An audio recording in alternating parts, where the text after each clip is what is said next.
Here's why Trump won. I want you to listen to me and listen to me good. He followed a playbook.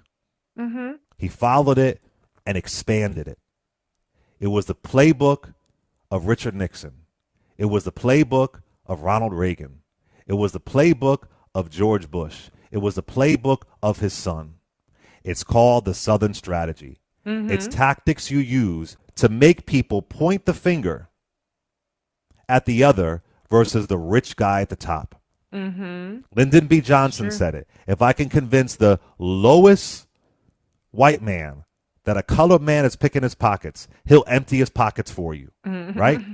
And so what they did, what Trumpism has done, they've taken that Southern strategy tactic. It used to be just about white folks and black folks are going to move into your neighborhoods and they're going to take over, and the welfare queen narrative and the Willie Horton ad. But now they have other figures to use for their Southern Mm-hmm. strategy fear mongering. Yeah, that's Now true. they have the trans folks. Now they Mm. have the immigrants. Now they Mm-hmm. have the black woman communist whose father is a Marxist running for president. That's how they win. So some folks message me, why does the Republican Party rely on racism? Because they win Because he wins. elections on it. Yeah. Racism, sexism, or not even just otherism. And now what's happened, the Southern strategy has expanded. I broke it down in my book. But now, hey, maybe we can get a few black folks or a few Latin folks, just enough to either sit down and not show up or be afraid of that imaginary trans person who they don't even know that's going to come in and just destroy your life. Yeah. Fear sells. Fear sells. Now, Mm-hmm. Democrats, they can't use it in the same way because we have a bigger tent. Yeah. Republicans are okay getting a small percentage of some black and brown folks, but their base is a white conservative base, and it sells elections.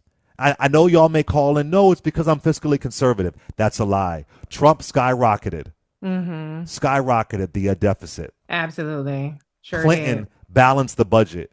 Mm-hmm. Trump was inherited a good economy. And with Vice President Kamala Harris, she wasn't leaning into identity politics. No, she She didn't. wasn't leaning into any of that. But that's part of the reason. That may not be the only reason, but if we look at it in a pie chart, I would give it a good 65, 70% because it's look up Lee Atwater. They break this down. They break down the playbook of how they win. Well, So if I you are agree. convinced, I agree, but that Southern strategy works against white candidates as well. I absolutely. Well, mean, yeah, no, I agree with you. Yeah, because originally it wasn't about black candidates. It yeah. was about any white, that damn Lyndon B. Johnson signed that 1964 Civil Rights Act, and they're going to take over your neighborhoods, y'all. You're going to have black people coming into your restaurants. They're going to bring down your property tax. They're going to marry your children and have kids with them. And if they have kids with them, we're going to lose the white population. Mm-hmm, mm-hmm, mm-hmm. But what they couldn't have predicted, what Lee Atwater and Barry Goldwater and Richard Nixon couldn't have predicted, that 50, 60 years later, that tactic might even work on Latin folks, on Asian folks, Yeah. on black folks. They couldn't have seen. I mean, the trans thing. The ads against Kamala Harris on Kamala Harris is for they them. Yeah. That was the trans version of the Willie Horton ad. Yeah. And President Trump is for you. That's what they say. Exactly. Yeah. That was so slick and so devious. But that's the way you win. It's the otherism. And then when the tables turn and you lose money and your economy falls apart, you have a pandemic and your government isn't there to help you, then you wonder what the hell happened. Mm-hmm.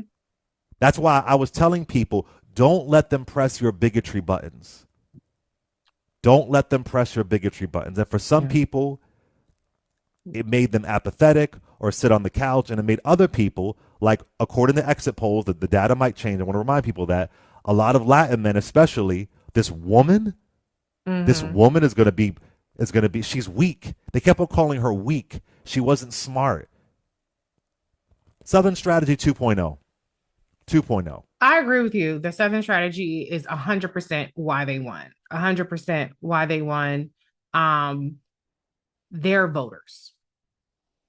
Yeah, And I think they're that voters. we saw the most successful dissuasion campaign in history because Donald Trump went all in on his base, and he also went all in on trying to alienate Democrats from, or alienate the Democratic base from Democrats. We just heard it. We just heard a prime example with Sean. Um, and so when they said Kamala's not black, that's about alienating the base from Kamala. That's right. That's right. When they say Kamala locked up black men, alienating the base from Kamala. The Right. the Kamala's for they, then President Trump is for you. That's about alienating the base from Kamala. That's about dissuading people. But that is one of the things, and there's a New York Times reporting about it. Somebody sent this to me, that ad was one of the most effective 30-second spots, according to analysis by Future Forward, Miss Harris's leading super PAC. It shifted a race 2.7 percentage points in Mr. Trump's favor after the viewers watched it. So this right. is where I fucking said so many times how this disinformation is a problem. And people had a problem with it, but I said that. I said, remember in 2008, and Obama had his, false information, fact checking site, and VP did not have anything like that.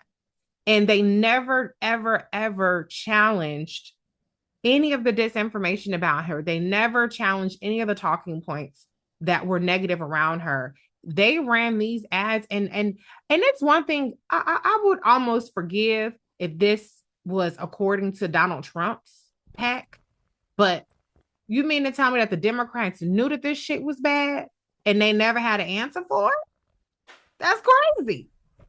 I mean, come on.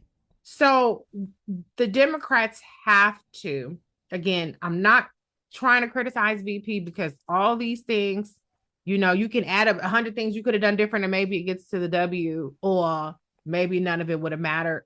But going forward, people have to start taking this shit seriously.